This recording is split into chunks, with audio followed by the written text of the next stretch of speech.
विपिन जी लगातार बने हुए हैं, वरिष्ठ पत्रकार हैं। विपिन जी, अब जब अरविंद केजरीवाल बाहर आए हैं, आम आदमी पार्टी निश्चित रूप से मजबूत होगी, चाहे आगे आगामी चुनावों को लिहाज से देखा जाए, चाहे बतौर पार्टी भी देखा जाए।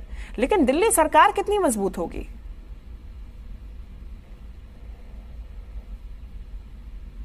विपिन जी, अपने आप को अनम्यूट कर लीजिए प्लीज। आवाज आ रही है आपको? जी जी जी, अब आ रही है। मैं शिवांगी जी एक बात बोल रहा हूं कि 19-20 फर्क है राजनीतिक दलों में।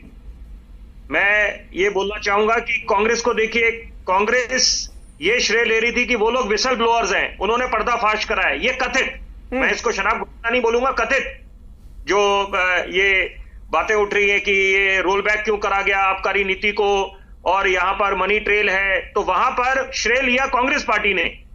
और वही बात करें आम आदमी पार्टी की, तो आम आदमी पार्टी पानी पी पी के कोसती थी कांग्रेस पार्टी को, बोलते थे इनके जो भ्रष्टाचार हमने उजागर करे हैं। वो अलग बात है, फिर इन्होंने हाथ मिलाया सत्ता पे काबिज होने के लिए। और भाजपा की बात करें तो वहां पर बहुत कुछ है मंथन करने के लिए, कि आप लोग बार बार बोलते थे कि कांग्रेस के कार्यकाल में माननीय सर्वोच्च न्यायालय ने the apex court of the country had made a scathing observation that CBI is a cage parrot, वो तोता है जो पिंजरे में बंद है। तो आज वही इतिहास दोहराया जा रहा है कि आपके कार्यकाल में भी बोला जा रहा है कि ये केज पैरेट की तरह क्यों बिहेव कर रहा है।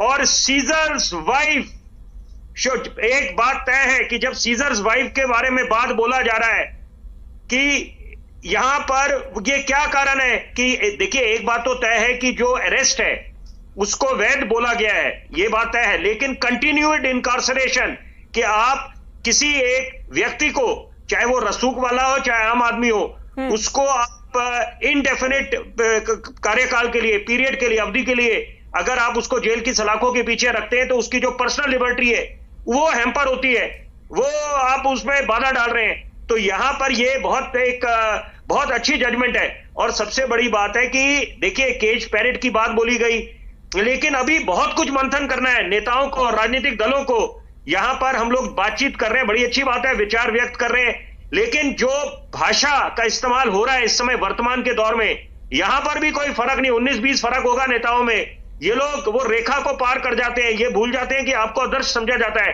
आप लोगों को जो अच्छी नजीर पेश करनी है, आम आदमी आपसे बड़ी उम्मीदें लगा के बैठा है।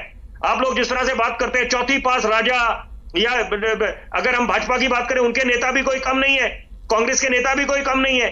तो यहां पर इस बीच पिस कौन रहा है? दिल्ली देश की राजधानी है, क्या इनको याद दिलाने की आवश्यकता है?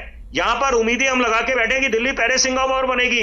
यहां पर अभी बेशुमार मुद्दे हैं, यहां पर कोई राम राज्य नहीं आ गया। अभी सफर हम लोग दावे बड़े बड़े कर रहे हैं, यहाँ का स्वास्थ्य का मॉडल अव्वल दर्जे का हो गया, शिक्षा का मॉडल, अभी बहुत ज्यादा चुनौती है।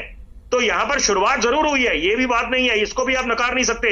लेकिन इस बीच मैं सबसे पहले एक बात बोलूंगा, देखिए अच्छी बात है यहां पर जो फैसला आया है उसको हम सर्वोपरि मानेंगे, सुप्रीम कोर्ट के फैसले को, उसमें कोई इफ एंड बट नहीं है, किंतु लेकिन कुछ नहीं है।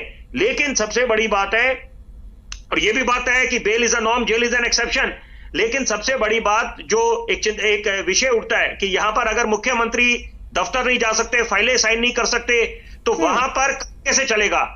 यहां पर ये भी इस दिशा में भी सोच जानी चाहिए। आधे से ज्यादा समय व्यतीत हो जाता है एक दूसरे पे लांछन लगाने में, आरोप लगाने में, ठीकड़ा फोड़ने में एक दूसरे के सर पर। तो यहां पर मुझे लगता है कि अब इस बीच कुछ ऐसी निजाम पेश करनी चाहिए नेताओं को, राजनीतिक दलों को आगे आकर, ताकि जनता जो जनार्दन होती है उसको एक अच्छा संदेश जाए, अंतर्राष्ट्रीय पटल पे भी अच्छा संदेश जाए कि यहां पर क्या ये जो सदन में पहले देखने को दृश्य मिले, क्या वो विचलित करने वाले दृश्य नहीं है?